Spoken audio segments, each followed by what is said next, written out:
You're standing in the rubble of what was once your home. The air tastes like ash and iron. Around you, women you've known your entire life are being pulled into lines, their wrists bound with rope that cuts into skin.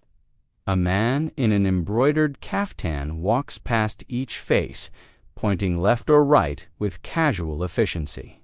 You don't know what the directions mean yet. You only know that when your neighbor was pointed left, she screamed. And when the soldiers dragged her away, the screaming stopped. Before we go deeper, drop a comment and tell me where in the world you're watching from.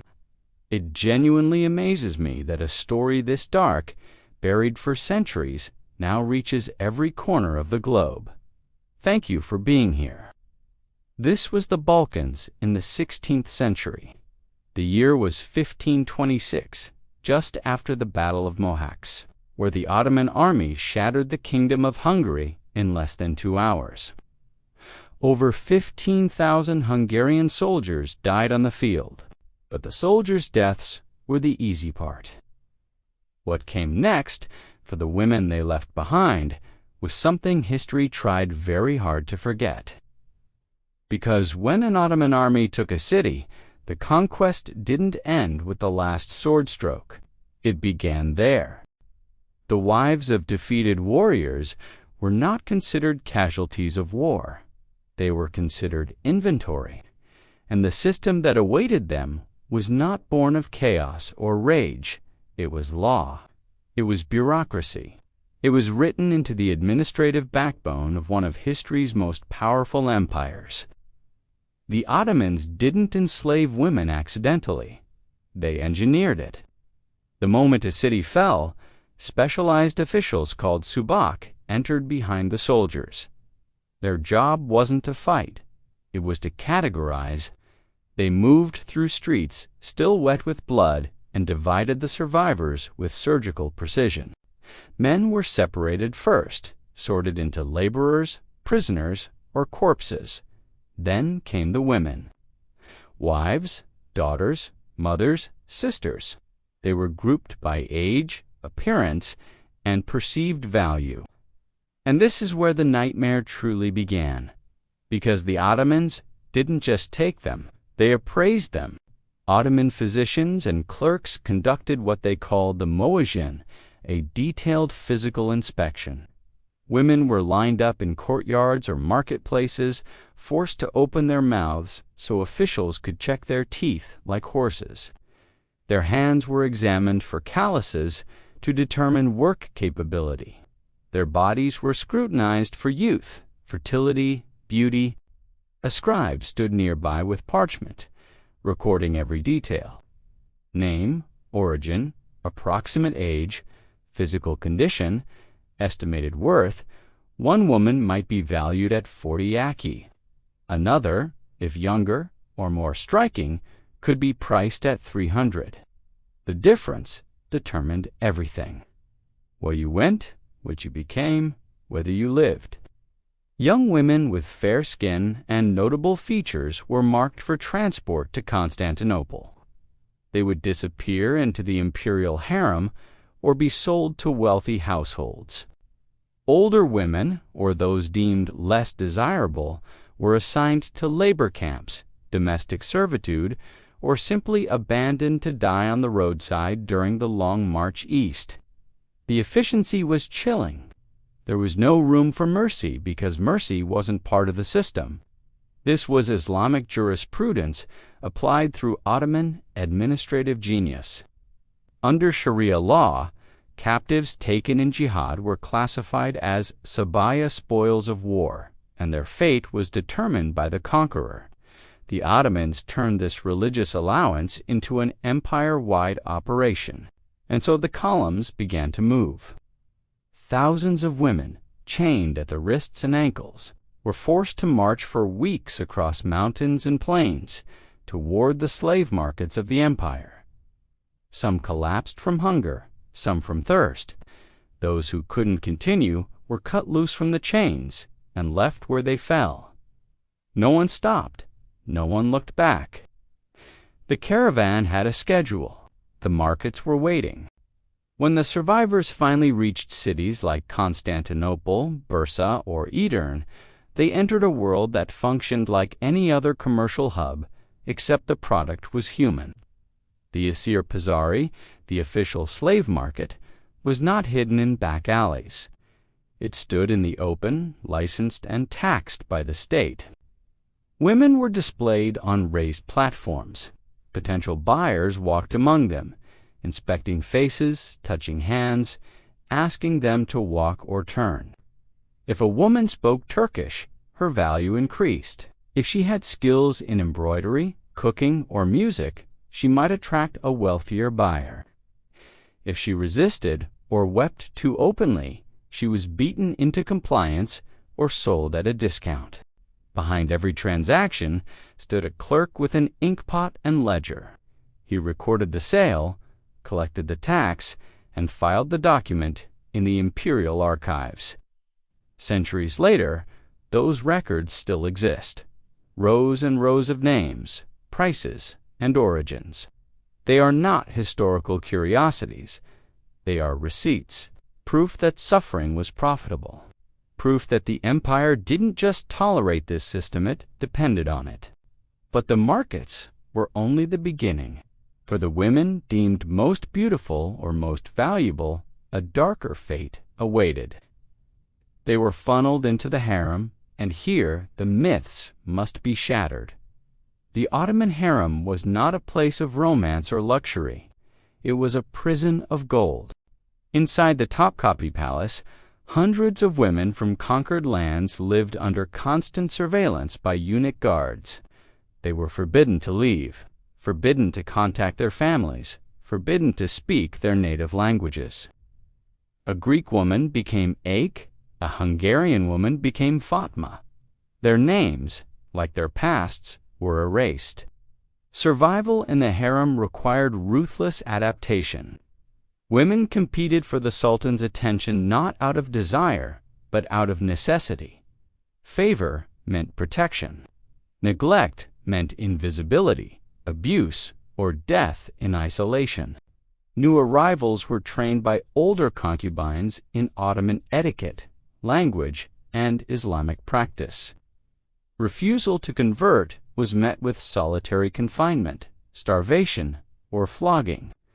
Some women broke under the pressure. Some went silent, retreating inward until they forgot their own names. Others took their lives, choosing death over the slow dissolution of their identity. And yet, the harem was only one thread in a much larger web. For the wives of nobles and military commanders, humiliation took a different form. These women were not hidden away. They were paraded. If a Hungarian lord had resisted the Sultan's advance, his wife might be forced to serve in the household of the very pasha who ordered his execution. Her degradation was intentional, symbolic. It sent a message to every remaining stronghold. No rank, no bloodline, no marriage could protect you. Resistance would be repaid, not just with death, but with the public destruction of everything you loved. The cruelty wasn't arbitrary. It was calculated. Ottoman officials understood that the most effective conquests weren't just territorial, they were psychological. So they turned women into living monuments of defeat. A noblewoman who once presided over grand halls now scrubbed floors. A commander's widow now poured wine for the men who wore her husband's armor as trophies. And the empire made sure everyone saw it. Then there were the children. Any child born to an enslaved woman automatically belonged to her master. Mothers raised sons and daughters, knowing they had no claim to them. A boy might be taken at age 7 and enrolled in the Devirme system, converted to Islam, and trained as a Janissary soldier. A girl might be sold before she reached adolescence. The womb itself became another form of exploitation. Women were not just laborers or concubines.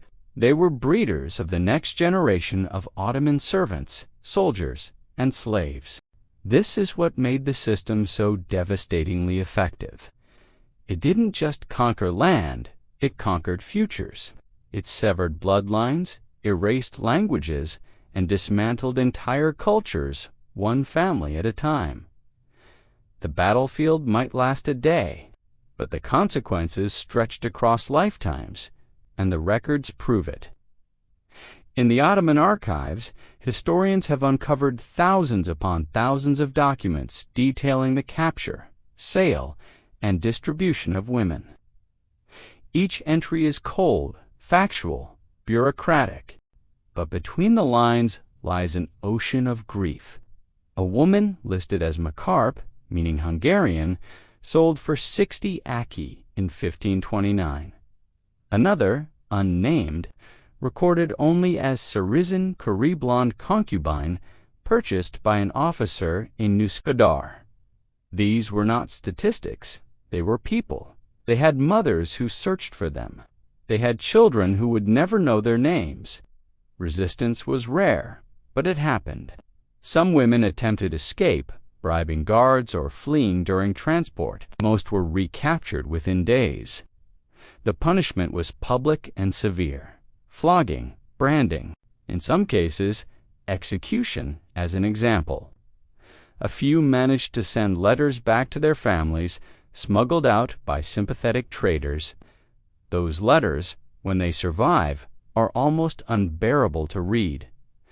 They speak of grief so deep it has no language, of children torn away, of faith abandoned under threat, of nights spent praying for death. But escape, even if successful, was not freedom. A woman who converted under duress could never return to her Christian community. The church would not accept her. Her family might reject her as tainted or traitorous. She was caught between two worlds, belonging to neither. Conversion didn't just change her religion, it destroyed her ability to go home. The Ottomans understood this. They knew that forced conversion was the final lock on the door. A woman could survive captivity. She could endure slavery.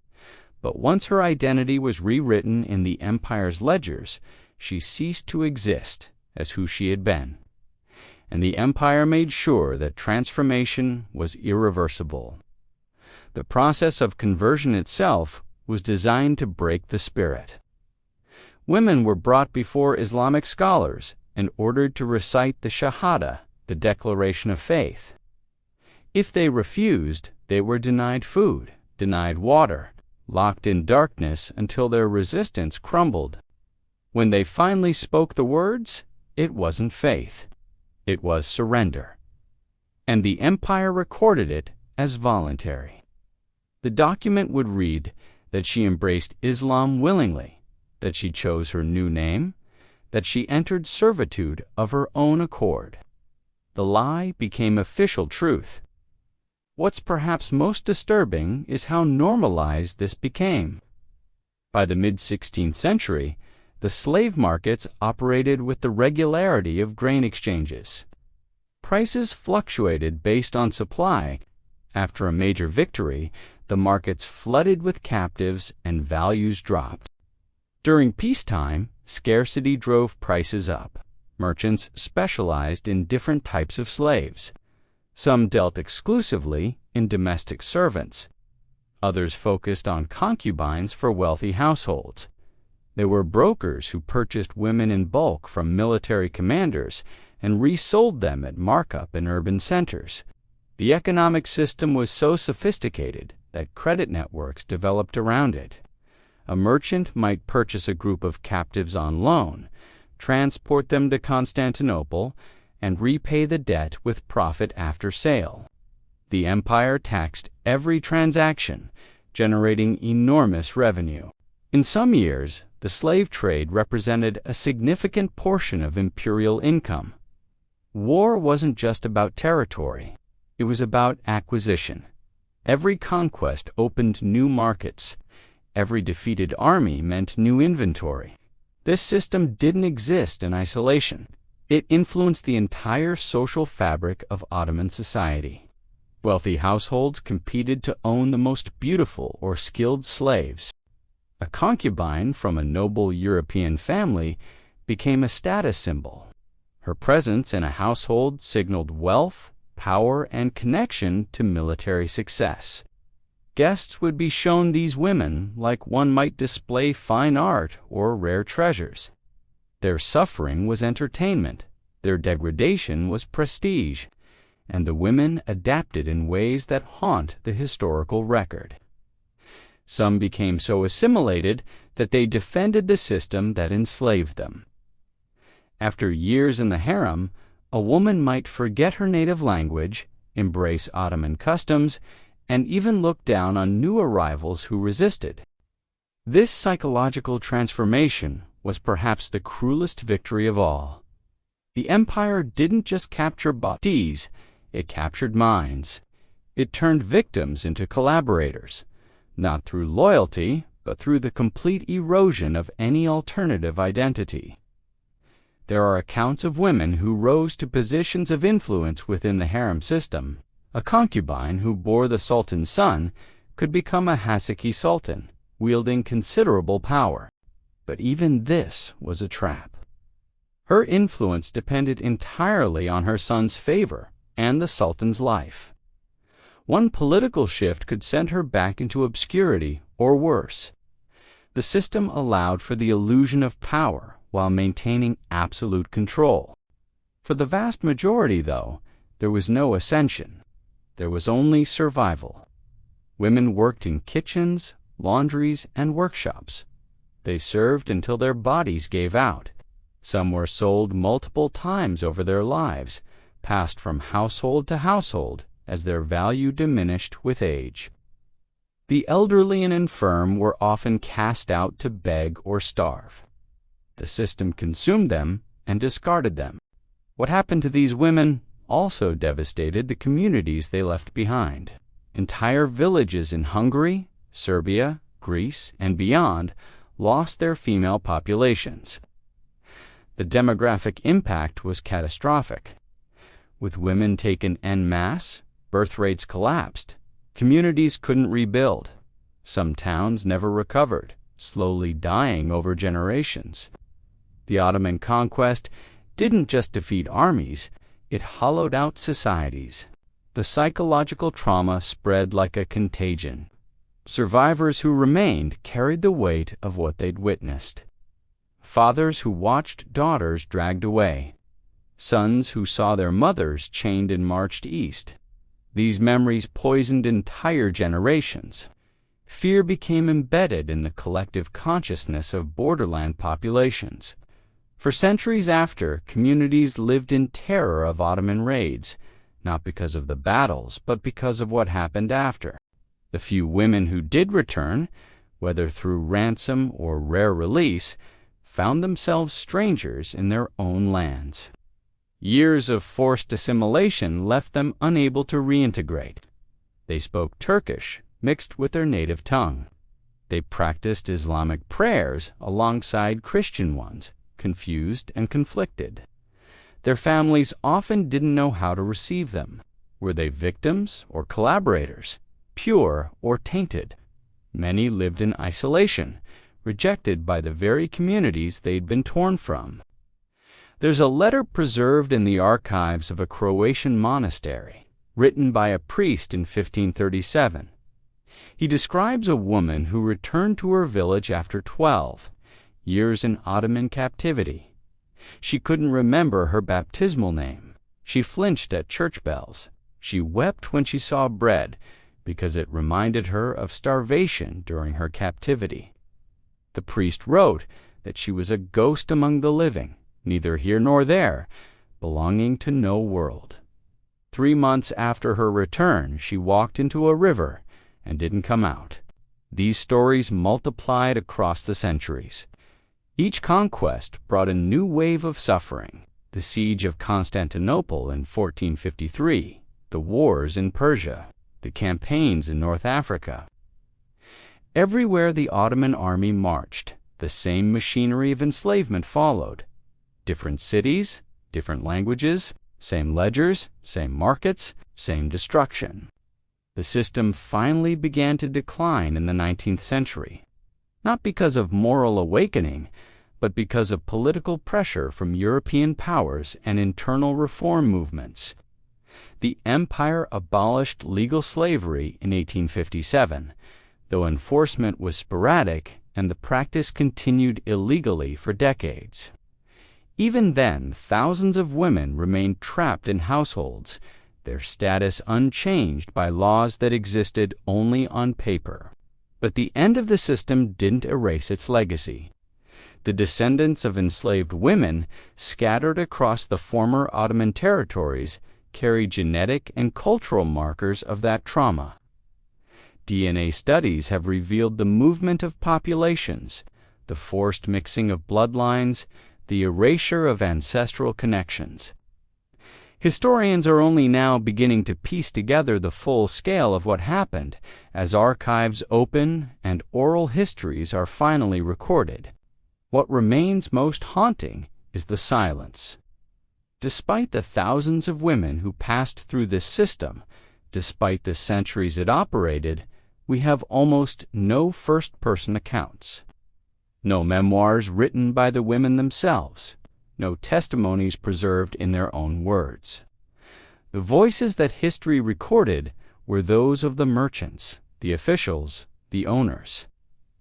The ledgers tell us the prices, but not the names, not the dreams, not the prayers whispered in darkness, not the songs sung in languages they were forbidden to speak.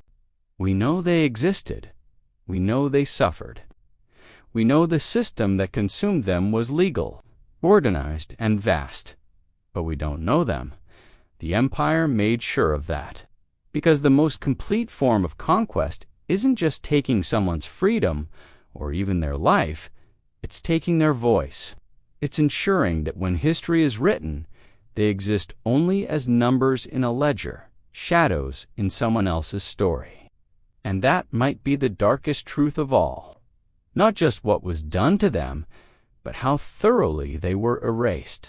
So thoroughly that 500 years later, we're still searching through archives, trying to hear echoes of voices that were deliberately silenced, trying to reconstruct identities that were systematically destroyed, trying to give names to women who were turned into commodities and filed away like receipts. They were wives, they were mothers, they were daughters. They had names before the empire took them. And somewhere in the silence between the ledger entries, between the prices and the dates, those names still wait to be spoken.